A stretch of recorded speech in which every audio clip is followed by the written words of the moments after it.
वचन दिया सोचा नहीं, होगा क्या परिणाम। सोच समझ कर कीजिए जीवन में हर काम। एक समय की बात है जब महाभारत का युद्ध समाप्त हो चुका था। कौरवों और पांडवों के बीच हुए इस विनाशकारी युद्ध में धृतराष्ट्र ने अपने 100 पुत्रों को खो दिया था। अपने पुत्रों की मृत्यु के बाद धृतराष्ट्र के मन में एक गहरा दुख और क्रोध उमड़ने लगा। उनका हृदय संताप से भर गया था और वे स्वयं को इस त्रासदी का दोषी मानने लगे। हालांकि धृतराष्ट्र की इस स्थिति में भी उनके भीतर एक अजीब सा मोह और आसक्ति की भूख बनी रही। धृतराष्ट्र अपने पुत्रों को खोने के बाद एकांत में बैठकर सोचते रहते थे कि अगर उन्होंने समय पर सही निर्णय लिया होता तो शायद वह विनाश नहीं होता। लेकिन उनके भीतर का एक अंश यह भी महसूस कर रहा था कि उन्होंने अपने पुत्रों के लिए जो किया वह पर्याप्त नहीं किया। वे सोचते थे कि अगर वे और अधिक शक्ति प्राप्त कर लेते तो शायद उनके पुत्रों को जीवित रखा जा सकता था। एक रात धृतराष्ट्र को एक विचित्र सपना आया।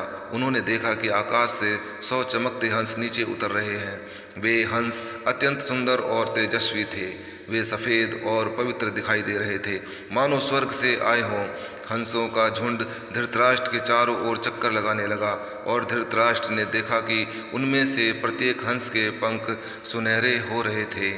स्वप्न में ही अचानक एक दिव्य आवाज़ गूंजी, धृतराष्ट्र, तुम्हें अपने पुत्रों की मृत्यु का दोष बोध है, लेकिन यह दुख तब तक नहीं मिटेगा जब तक तुम इन 100 हंसों के खून से स्नान नहीं करोगे। तभी तुम अपने पापों से मुक्त हो पाओगे और अपने पुत्रों की आत्माओं को शांति दे सकोगे। यह स्वप्न इतना सजीव और स्पष्ट था कि धृतराष्ट्र की नींद खुलते ही उनका मन बेचैन हो गया। वह उस दिव्य संदेश को वास्तविक मानने लगे और सोचने लगे कि यदि वह इन हंसों के खून से स्नान कर लेते हैं तो उनका दुख समाप्त हो जाएगा और उन्हें मोक्ष की प्राप्ति होगी।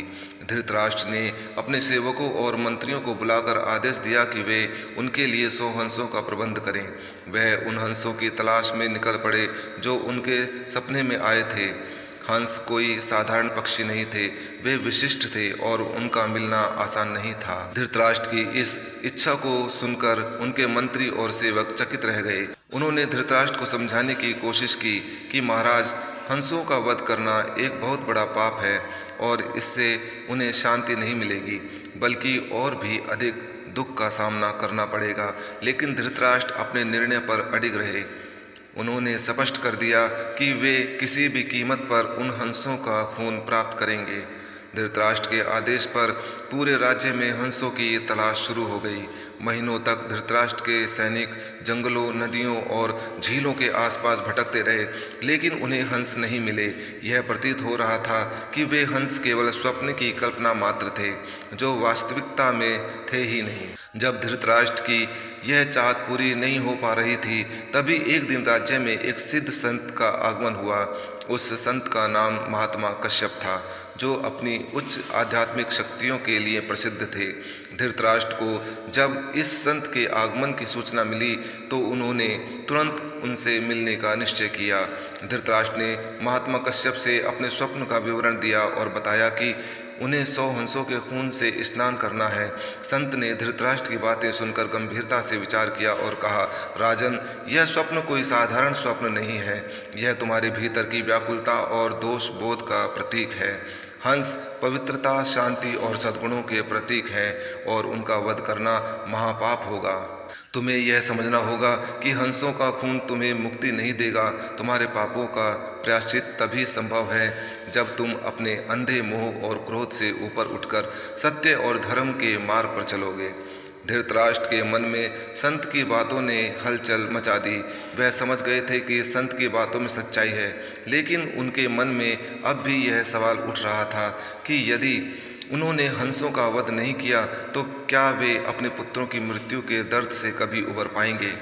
धृतराष्ट्र ने महात्मा कश्यप से पूछा, महात्मन, यदि हंसों का खून ही मुझे शांति नहीं दे सकता तो फिर क्या कोई उपाय है जिससे मैं अपने पुत्रों की आत्माओं को शांति प्रदान कर सकूं? महात्मा कश्यप ने उत्तर दिया, राजन, शांति का मार्ग हिंसा और वध से नहीं बल्कि त्याग, तपस्या और धर्म के पालन से प्राप्त होता है। यदि तुम वास्तव में अपने पापों से मुक्ति चाहते हो तो अपने भीतर के क्रोध और मोह को त्याग कर तपस्या करो। केवल आत्मशुद्धि और सच्चे हृदय से किया गया प्रायश्चित ही तुम्हें और तुम्हारे पुत्रों की आत्माओं को शांति दे सकता है। महात्मा कश्यप की बातों ने धृतराष्ट्र के मन में एक नई जागरूकता पैदा की। उन्होंने हंसों की खोज छोड़ दी और अपने पापों का प्रायश्चित करने का निश्चय किया। धृतराष्ट्र ने राज्य छोड़कर वन में जाकर कठोर तपस्या आरंभ की। वे अपने भीतर के मोह और क्रोध को त्याग कर धर्म और सत्य के मार्ग पर चलने लगे।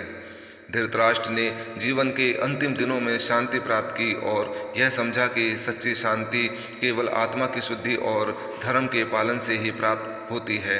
हंसों का खून एक प्रतीक था जो उनके आंतरिक दोष और अज्ञानता का संकेत था और इसका वास्तविक अर्थ केवल आत्मनिरीक्षण और प्रायश्चित के माध्यम से ही समझा जा सकता था।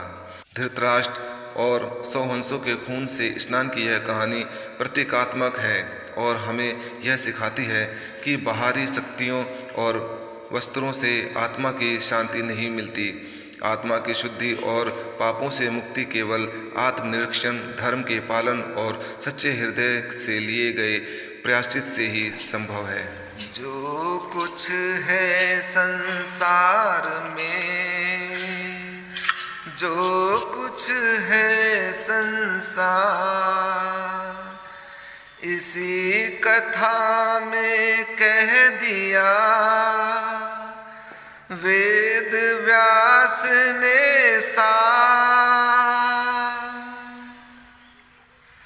धन्यवाद दोस्तों, मिलते हैं अगली वीडियो में। जय श्री राधे, जय श्री कृष्ण।